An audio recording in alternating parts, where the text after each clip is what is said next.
হামের উপসর্গ নিয়ে ডিএনসিসি হাসপাতালে ৩ বছরের শিশু সাদমানের মৃত্যু। মরদেহ নিয়ে কাঠফাটা রোদে মহাখালীর রাস্তায় আত্মীয়, নেট দুনিয়ায় ছবি ভাইরাল হলে মন কাঁদে কোটি মানুষের। আসতে থাকে নানা প্রশ্ন, টিকা নাকি চিকিৎসায় অবহেলা? কেনই বা ছোট্ট শিশুটির নিথর দেহ নিয়ে রাস্তায় নামতে হলো স্বজনদের? এমন সব প্রশ্নের উত্তর খুঁজেছেন সহকর্মী তানজিম শাফিন। গ্রীষ্মের খরতাপ দুপুরে ছোট্ট শিশুর মরদেহ কোলে রাস্তায় যুবক, সাথে মা ও স্বজনরা। হৃদয় বিদারক দৃশ্যের ঘটনাটি হাম প্রাদুর্ভাবে নিভে যাওয়া প্রাণ প্রদীপ ৩ বছরের শিশু সাদমানের। বাবা মোহাম্মদ সবুজ ও মা আফরিন মিমের একমাত্র ছেলেকে হারিয়ে শোকস্তব্ধ পরিবারটি। জানান, বৃহস্পতিবার সকাল 10:30টায় মহাখালী ডিএনসিসি ডেডিকেটেড হাসপাতালে এইচডিইউ বা হাই ডিপেন্ডেন্সি ইউনিটে চিকিৎসাধীন অবস্থায় সাদমানের মৃত্যু হয়। জ্বর, সর্দি, কাশি ও র্যাশের মতো হাম উপসর্গ নিয়ে ভর্তি হয়েছিলেন 16 এপ্রিল। মৃত্যুর পর দিশেহারা পরিবার ব্যবহার করেনি হাসপাতালের অ্যাম্বুলেন্স। কয়টা ইঞ্জেকশন আনা লাগবে, আপনি একটু নিচে যান, কারণ আমি মেয়ে মানুষ, আমি এত দৌড়াদৌড়ি কীভাবে করতে পারবো? আমি যাওয়ার আগে আমার বাচ্চার শ্বাস চলে গেছে।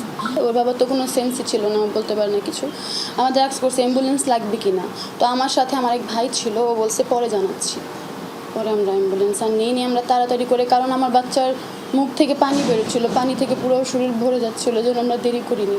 আর ওই ছেলেটা ছিল আমার ভাগ্নির হাজব্যান্ড। হামের টিকা মনে হয় 9 মাসে যেটা দেয় ওইটা দেওয়া হয়েছে, আর দেওয়া হয় নাই কেন? তখন আমার বাবু জ্বর ছিল, মানে একটু অসুস্থ ছিল, তো জ্বরে নাকি টিকাগুলো দেওয়া যায় না।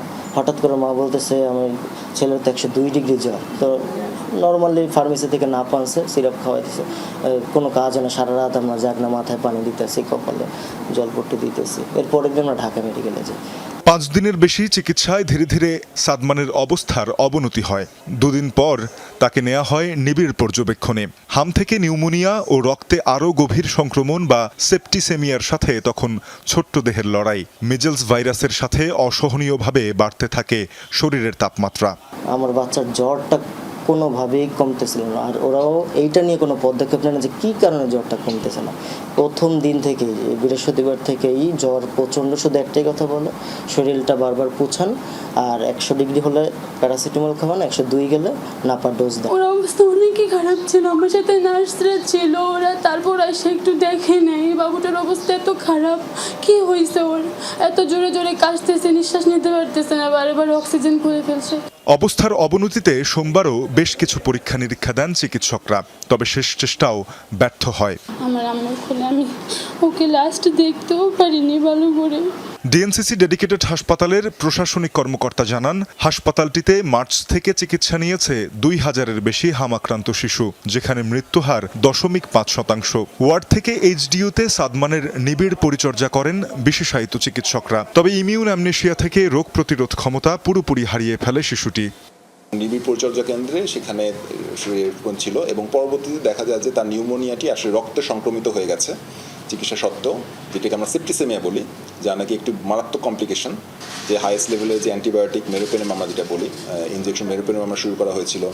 তার গিয়ে অন্যান্য সাপোর্ট, অক্সিজেন সাপোর্ট, আমাদের ন্যাজাল মাস্ক, এরপরে অক্সিজেন ভেঞ্চুরি এনআরভি মাস্ক, এবং পরবর্তীতে হাইফ্লো ন্যাজাল ক্যানোলা, এগুলো দিয়ে আমরা চেষ্টা করে গিয়েছিলাম।